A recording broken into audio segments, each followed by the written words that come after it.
老狼几点了的故事。早上的阳光洒满了童话小镇，把老狼先生的钟表店照得亮堂堂的。骄傲的老狼先生认为自己是一个大绅士，谁要是不同意，尽管来他家看看，整个镇子再也找不到比他更守时的人啦。咩咩咩！老狼，几点啦？瞧，7只小羊来敲门啦。哎呀，才7点！老狼先生努力地睁开眼皮说：可恶的小卷毛，敢把我吵醒！等到夜里12点，我要把你们全都抓起来。早上8点，老狼先生来到花园，他准备享用一顿美味的早餐。哦，我的天哪！是哪个讨厌鬼把我最可爱的玫瑰、美丽的郁金香，还有水灵灵的风信子都啃成烂菜叶了？哼，郁金香一点儿也不好吃。是谁在说话呀？老狼先生扒开花丛，发现彼得兔正在啃花瓣呢。老狼先生刚想大吼一声，彼得兔噌的一下跳起来，一溜烟的跑没影了。上午9点，老狼先生追到了菜园里，突然一只小鼹鼠钻了出来。老狼，几点了？大门牙，快走开！老狼先生气急败坏地举起了铲子，用力地拍了下去。可是小鼹鼠一缩头不见了。但是老狼先生在菜地里发现了一件小夹克。一件蓝色的小夹克，哼，肯定是那个3瓣嘴的小偷留下的。老狼先生他就把夹克带回家，改成了一个领结，得意洋洋地站在魔镜前面。镜子，谁是世界上最优雅的绅士？魔镜说：当然是主人您呐。老狼先生满意的点点头。上午10点了，我要出门散个步，让全镇的人都看到我的新领结。于是老狼先生走过大街，3只小猪正在修房子。老狼，几点了？老狼先生眼皮都没抬一下。11点了，臭烘烘的小泥蛋，该洗澡喽。小猪们也不甘示弱，他们从身上抠下一团团的泥巴，用力一丢，啪！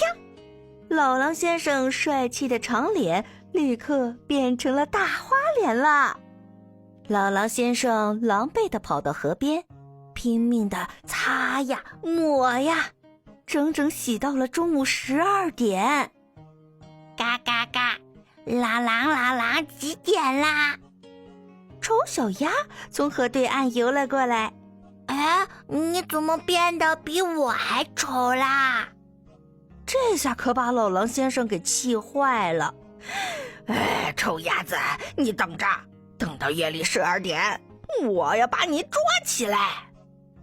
下午1点，老狼先生饿着肚子回到了家。碗柜上的盘子问：主人，你怎么现在才到家呀？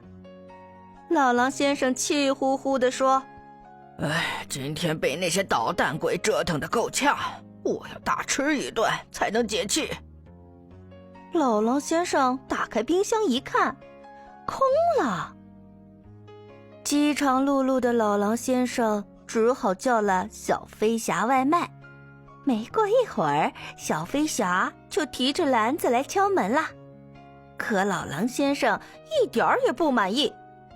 都下午2点了，我快饿死了。老狼先生一把抢过篮子，飞奔回屋子，掀开盒子一看，我订的猪肉汉堡怎么变成青菜汉堡了？老狼先生饿得奄奄一息，趴在柜台上一动不动。就在这个时候，丑小鸭来了，他把柜台拍得啪啪响。老狼，几点啦？我的小闹钟修好了吗？老狼先生有气无力地回答说，才下午3点，不是说好了晚上6点来拿的吗？你早到了3个小时。可是没办法，老狼先生只好忍着饿爬起来修闹钟。滴答滴答，时间1分1秒地过去了。丑小鸭越等越着急。老狼，几点啦？小闹钟到底能不能修好啊？老狼先生最讨厌人家催啦。吵死了！现在才下午4点，我才修了1个小时。傍晚5点，电话铃响了。从那头传来了吵吵闹闹的声音。过了好一会儿，终于有人开口问：老狼，几点了？你把面膜洗干净了没啊？又是你们几个小肥猪！老狼先生气坏了。等到夜里12点，我要把你们全抓起来。时间过得可真快，太阳下山了，月亮懒洋洋地爬了上来。老狼先生终于把小闹钟修好了。闹钟，几点啦？晚上6点。好累呀，今天真是糟糕的一天。老狼先生泡在浴缸里喝着咖啡，然后他使劲地伸了个懒腰，心里想着，这些捣蛋鬼真是太讨厌了。等到夜里12点，我要给他们一点颜色看看。于是老狼先生就坐在椅子上等12点到来。可是等着等着，他就睡着了。一群小动物悄悄地钻进了钟表店里。7只小羊把大闹钟调成了上午的9点、10点、11点。3只小猪把小闹钟调成了下午的3点、4点、5点。彼得兔和他的兄弟们把手表调成了晚上6点、7点、8点。嘘，夜里12点到了，大家一起喊：老狼，几点啦？只听见哎呦一声，老狼先生吓得从椅子上摔了下来。几点了？该抓那些捣蛋鬼了吧？可是他看着身边的闹钟，9点、3点，还有一个居然是6点。到底是几点呀？现在该干嘛？吃饭、睡觉还是报仇啊？老狼先生彻底的傻眼了。